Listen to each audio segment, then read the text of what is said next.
सभी दोस्तों को नमस्कार। वैदिक मैथ्स में आप सभी का स्वागत है। आज क्लास शुरू करने जा रहे हैं कैलकुलेशन ट्रिक्स का। आशा है ये क्लास आप लोगों को पसंद आएगी और आप लोगों को अपने एग्ज़ाम पर्पस के लिए बहुत ही आसान साबित होगा।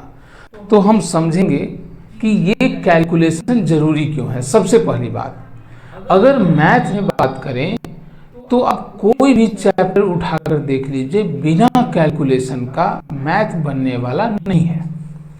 तो जो सबसे ज़्यादा प्रॉब्लम फेस करना पड़ता है स्टूडेंट को अपने एग्ज़ाम में, वो कैलकुलेशन को लेकर है। कैलकुलेशन में आप ज़्यादा से ज़्यादा समय दे देते हैं। जैसे छोटे छोटे एग्जाम्पल से हम बात को आगे बढ़ाते हैं।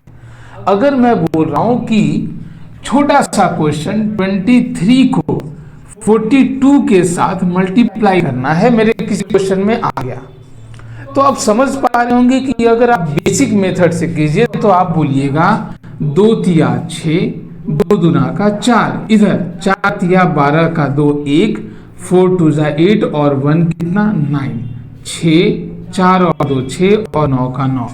इस तरीके से आंसर आएगा। मेरे कहने का मतलब है कि जब आपको ऐसा कैलकुलेशन मिले तो आप इसको ऐसे नहीं करके डायरेक्ट कोशिश कीजिए करने का। डायरेक्ट करने का मतलब देखिए, 2 तिया 6, आगे 2 दूना 4 और 4 तिया 12, क्या 12 और 4 16 होगा, 16 का 6, कैरी कितना बचा 1, 4 दूना का 8 और 1 कैरी कितना 9। तो आप देख पा रहे हैं कि जिस चीज को आप 3 स्टेप में कर रहे हैं वो चीज यहाँ सिंगल स्टेप में आप कर पाएंगे।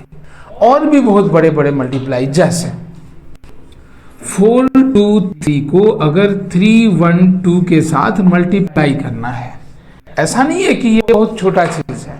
आप नॉर्मली अगर करेंगे तो इसी क्वेश्चन को करने में, दैट मीन्स ये मल्टीप्लाई करने में आप ज़्यादा से ज़्यादा समय ले लेंगे। कोशिश करना है एग्जाम में आप कम समय लें। जैसे देखते हैं इसको, क्या 2 गुना 3 क्या बोलेंगे 6, 2 दूना 4 और 3 7, 2 चौका 8, 3 तिया 9, 9 और 8 17 और 2 19 का 9, क्या बचा 1, 4 से एक बार में 4 और 1 5 और 6 11 का 1, 4 तिया 12 और 1 कितना 13। आप देख सकते हैं कि आपका जवाब कितना जल्दी आ जाएगा।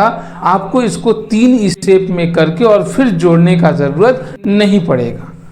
तो अगर आप इस तरीके से अपनाते हैं तो आपका समय श्योरली कम लगेगा। आपको ये मेथड अपनाना है।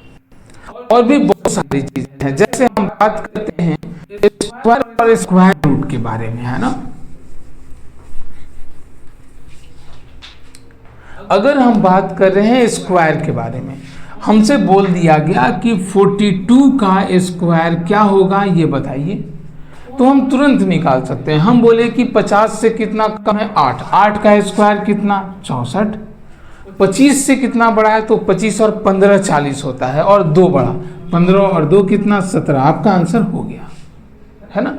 अगर बड़े क्वेश्चन में जाते हैं हम लोग, अगर निकालना है सपोज 57 का स्क्वायर क्या होगा, तो आप देख पा रहे हैं 50 से कितना बड़ा है केवल 7, 7 का स्क्वायर कितना 49 49, 25 से कितना बड़ा तो 25 और जोड़ने से 50 और 7, 25 और 7 कितना तो 32। आपका आंसर हो जाएगा।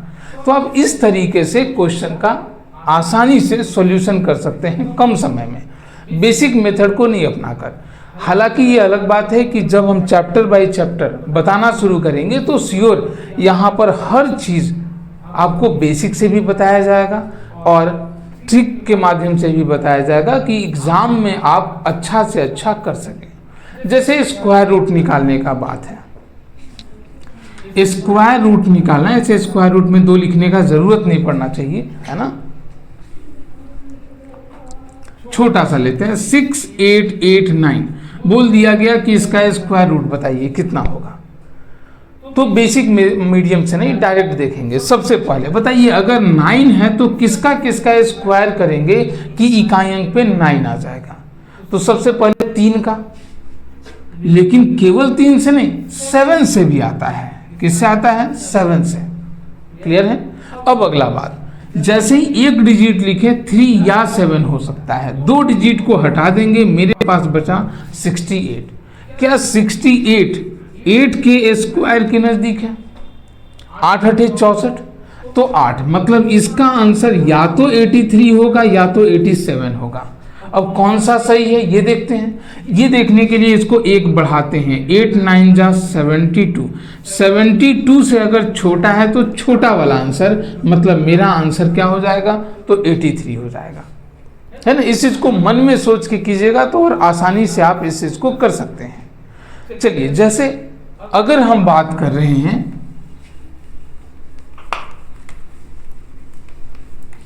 क्यूब रूट के बारे में, है ना, 167 का आपसे बोल दिया गया क्यूब रूट निकालने के लिए, है ना। तो क्यूब रूट निकालने का जो मेथड है वो बहुत सारा है, कोशिश करेंगे सबसे आसान मेथड। सबसे आसान मेथड क्या है? डायरेक्ट। ध्यान से देखिए, किसका क्यू करेंगे कि इकाई अंक पे 7 आए। क्लियर है? तो 3 का 3 तिया 9 तिया 27, इसका मतलब कंफर्म हो गए कि इकाई अंक पे क्या आएगा? 3 आएगा। 3 डिजिट को छोड़ेंगे, बात करेंगे 12 के बारे में। क्या 12 2 के क्यू के नजदीक है? बड़ा नहीं होना चाहिए कभी, ये याद रखना है। 2 का क्यू 8, 3 का जैसे ही क्यू करेंगे कितना होगा? तो 27, है ना। क्या करना है? 2, इसका मतलब किसका आंसर है? तो केवल 23, इसका क्यू कितना होगा? 23। अगर निकालना है 328509 क्यूब रूट, इतने बड़े चीज का निकालना है। तरीका उसी तरीके से बिल्कुल आसान। सबसे पहला काम, इकाई अंक पे क्या है? 9, किसका क्यू करेंगे कि इकाई अंक पे 9 आएगा? तो देखा जा सकता है 9 का क्यू करने से 729, तो इकाई अंक क्या आएगा? 9। दूसरा, जैसे क्यूब रूट में 1 डिजिट हो गया, 3 डिजिट को हटाएंगे, बाकी के बारे में सोचेंगे। 328 किसके क्यू के नजदीक है? बड़ा कभी नहीं। 6 का क्यू करेंगे तो 216, 7 का जैसे ही क्यू करते हैं 7 का क्यू तो आ जाता है 343। क्या ये बड़ा हो गया? मतलब 7 कभी नहीं होगा, क्या होगा? 6 होगा। आपका आंसर क्या हो जाएगा? तो केवल 69। इस तरीके से आप ऐसे क्वेश्चन को कम समय में बना सकते हैं। कुछ और क्वेश्चन को देख लेते हैं, समझना है। ये सब कुछ बारी बारी से चैप्टर बाय चैप्टर आपको बताया जाएगा, है ना। इतना ही नहीं, अगर हम बात करते हैं कुछ और चीजों के बारे में, जैसे दिया गया है एक क्वेश्चन, ये एसएससी का क्वेश्चन है कि अगर 999 कंप्लीट 998 बाई 999 मल्टीप्लाई बाय 999 हो तो इसका आंसर क्या होगा। अब देखिए, इतना बड़ा क्वेश्चन है, अगर ट्रिक तरीका आपको अच्छे से मालूम नहीं रहेगा तो डेफिनेट आपका समय ज़्यादा लगने वाला है ना। क्या करना है? आसानी से बनाएंगे। सबसे पहला काम ये कि ये आपको मालूम होनी चाहिए कि अगर 2 कंप्लीट 3/4 हो तो इसको क्या लिख सकते हैं। क्या हम लिख सकते हैं? नीचे 4 होगा, 4 दूना का 8, यही मल्टीप्लाई करते हैं, और प्लस में क्या होता है? 3, ये चीज़ है।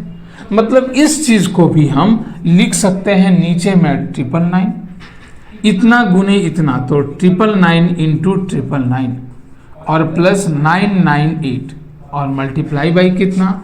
तो ये 999। क्या ये आसानी से कट गया? सॉल्यूशन एकदम आसान। बोलिए, 999 गुना 999 निकालना है तो 9 का रूल के अनुसार एक कम किए 998001, ये इन दोनों का मल्टीप्लीकेशन है। रूल बताएंगे तो आप भी बड़ी जल्दी कर लीजिएगा, एकदम आसान है। प्लस में क्या है? 998, देख पा रहे हैं। अभी तुरंत बताएंगे इसके बारे में। जोड़ना है क्या? 8 और 1 9, 909, 909, 8 और 99। क्या आंसर यही हो जाएगा? अब जैसे अब लग रहा होगा कि ये चीज याद किया हुआ है, नहीं, याद किया हुआ नहीं है, ये आप भी कर सकते हैं बड़ी आसानी से। जैसे अगर दिया हुआ है 437 इंटू 999 मल्टीप्लाई करना है, 3 डिजिट का 9 है, इधर 3 डिजिट, तो एकदम आसान है। क्या करना है? एक कम करना है। क्या हो गया? 436 और 9 का पेयर 4 और 5 9, 3 और 6 9, 6 और 3 9, हो गया आपका आंसर, है ना। इस तरीके से आप आसानी से क्वेश्चन को बना सकते हैं। जैसे अगर दिया गया 82 इंटू 99, आसान चीज है। क्या करेंगे, एक कम करेंगे, क्या हो गया 81, 9 का पेयर 8 और 1 9, 1 और 8 9 हो गया आपका आंसर। तो इस तरीके से कैलकुलेशन में बहुत सारी चीज़ों को पढ़ना है, बारी बारी से हम करके पढ़ेंगे एक एक चैप्टर को, है ना। कैलकुलेशन में सिंपल जोड़ घटाओ गुना भाग सब कुछ देखेंगे, है ना। एक भी चीज़, आसान से आसान चीज़ और भारी से भारी चीज़, सभी चीज़ कैलकुलेशन के लगभग नहीं भी तो कम से कम 30 क्लासेस लिए जाएंगे, है ना। 30 क्लासेस, सब कुछ बताया जाएगा, उन सब का PDF आपको दिया जाएगा और भी बहुत सारी चीज़ें दी जाएंगी, और वो भी केवल और केवल 27 रुपये में। ठीक है, तो वैदिक मैथ्स ऐप को डाउनलोड कीजिए और पढ़ाई शुरू कीजिए। धन्यवाद।